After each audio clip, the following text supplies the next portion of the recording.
abortion kiti numei NAOBU sunga KIJIL NAOSEN su la hilawa le NAOSEN ki SUHMANG thu hi nidang lai phat dang lai mi te gama thu sim ta banga ina se ya mi te chan ina sei se jing lai in gin chat phat lo hi le lamdang lo tan tu nin igam sung le ho bung sung i sei le naw in sunga jong hin mun lin ta anei phata ne he the low age of World Health Organization in holchin anei dong zui ya chun kum khat sunga hin wa noi le se na 40 to 50 millions tabang hin abortion abol jobin he achuti ahle ni ko khat sunga hi alhang pi a mi zakhala somni langa millions tabang 125 crores hin ni khana hi abortion abol zo he abortion ahum do na ji he lam chom chomin a umin he abang khat chu nu paki ka agita asan lo na ji cha nu mei le pasal deilhan na chom chom ji a hi lawa le ta sa dam mo na ji zong hi the he a hi lawa zong le nu paki ka agita asan to lo na ji nunga ul ho ki ka a hin kho ki tup lo ji a hitabang ho hi hung ping do a hi ne Bible team a hi lawal scholars le kha team ho chun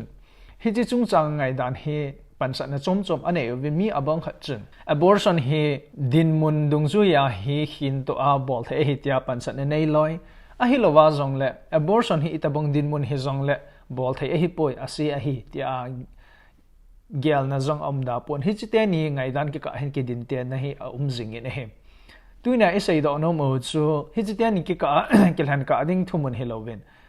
apan san naw thu hil hi chom chai ne vat khomowa nang le ken thulu na isem ding hi ikidei sa in a hi thumun khatna pan san na khatna chun abortion hi din mun a hi lawala circumstances din mun aphat dung zuya hi hin to a angai kho dung zuya hai bol the hi tia pan sa nei ho a hi in a he hitabong thu hil ngai dan nei te ding he hin medical problem a hi a hello la doctor advice a hi a ta sa da mo na ji a hi a le abortion hi bol the hi ti hi ta san khat a hi chuke zong la hitabong ngai dan nei te a ding a hin anu le acha ke ka a thi ne le hin na ki thi le hin ke ka a te nga le hoi chi zo than ka ding ham ahung hi te nga he le his medical doctor ho advice to be dung zui lam hil na dung zui ya hi am ho thu se ngai jong hi aphat nam mo na poi ti hi am ho ngai dan le am ho ta san na khat jong a hi chuki jong le I ham ta nu mei khat chu dei lo lam ta a ahung ki su se na hunama ki su se na ji a hi naw bong hi a hen kha a le hi ta bong din mo na hi ti nga he le hin abortion hi bolin apamo poi tia thu hil jong ane u ve he ani channa thu hil chom za ma chun abortion hi itabang din mun he zong le bol the hi po hi chi hi chon set a hi tia thu hil na ai lawala ta san nei ho hi a hi ne he hi tabang thu hil na nei ho dinga hin achunga isei o pansat na abortion hi mun dung zui la phat dung ya bol the hi ti nil kal na in amo in abortion chu aphat dung zui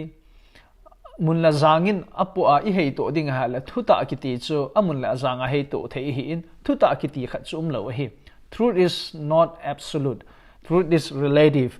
Thuta chu ke hele le the khat ve le thuta itiu jong chu thu zo hi the khat ve le adi hi tia pan sa naw jong chu di lo the hi apan mun amun la jang dung zu ya thuta hil chit na nei ding a hi la hi ja chom ho gel la hen abortion ki ti hi itabang din mun hi halang itabanga ha sat pe hi jong le bol the a hi poi a si a hi chon chit a hi tol that a hi ti pa hi am ho ngai dan la am ho ta san dan khat a hi hi ja chu abortion ki ti hi din mun amun le azang hin kho din mun apu hi lovin a hi no mo nga chu asi hi in bol the hi poi ti hi apan san naw khat a hi achunga thumun te ni hi nang la ke ngai dan jong hi lo mai the hi in hi chu sa nga ngai dan tam ta jong hi a na lai in nga hin la achom lam ta thlang pi a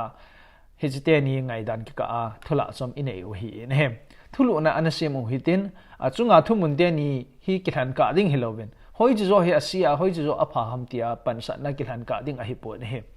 he chi thumun na ko na ki hil na inei no mo cha noya bang hi khat na a I had du khat chu bible a hi nang le ken tu na ikido thil zo se hi asai hi po addressable po ne he bible hi thumun tampi a ki ji khom wa nga hen tu na nang le ke boi na tampi a sei lo he hi tabang din mun a hi ti nga he la ba san abortion chung ja bol the lo ham ti thumun a hung hi a bible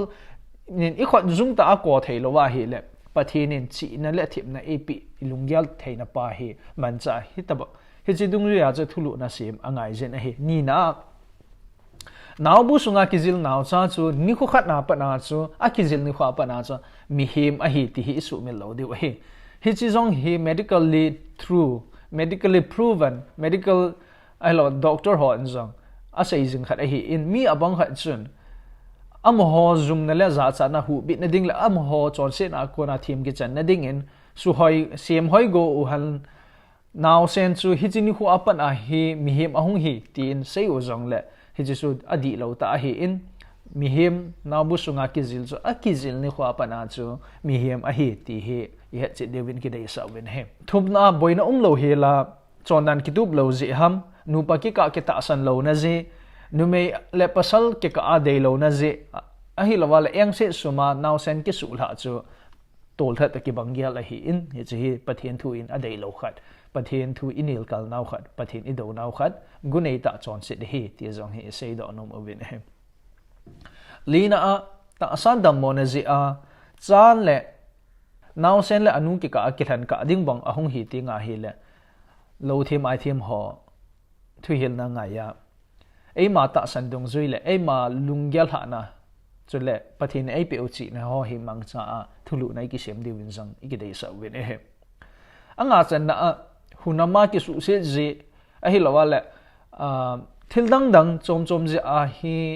nawop na bang khat nu me yan ane ya chunga ki sei te lawa chu di sana hunama ki su se ji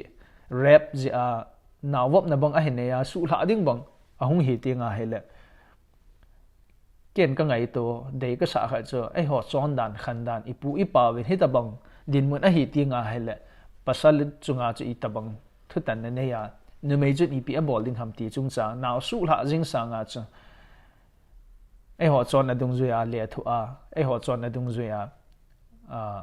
thu tan na nei ding ti pa he thil pha hi ding in ka ge le ne he ai pi chu han lang hoi chapan mun chu hi ta sang le naw su la ki ti chu asi a hi in pathian do na hi hin la thi la hin ke ka ahung hi ti nga hi le hobung lam kai a ching a thiam lo thiam ai thiam ho kin ta nang le ke pathian in ai ho pi na dung zu ya hi cha lo ding ti pa hi i ke hil nom na hi in thu ta het ho thu di i het ho i za ho hi mi dang zong na sei pi son ho tin angai zo se pathian in phathe bo pi taw han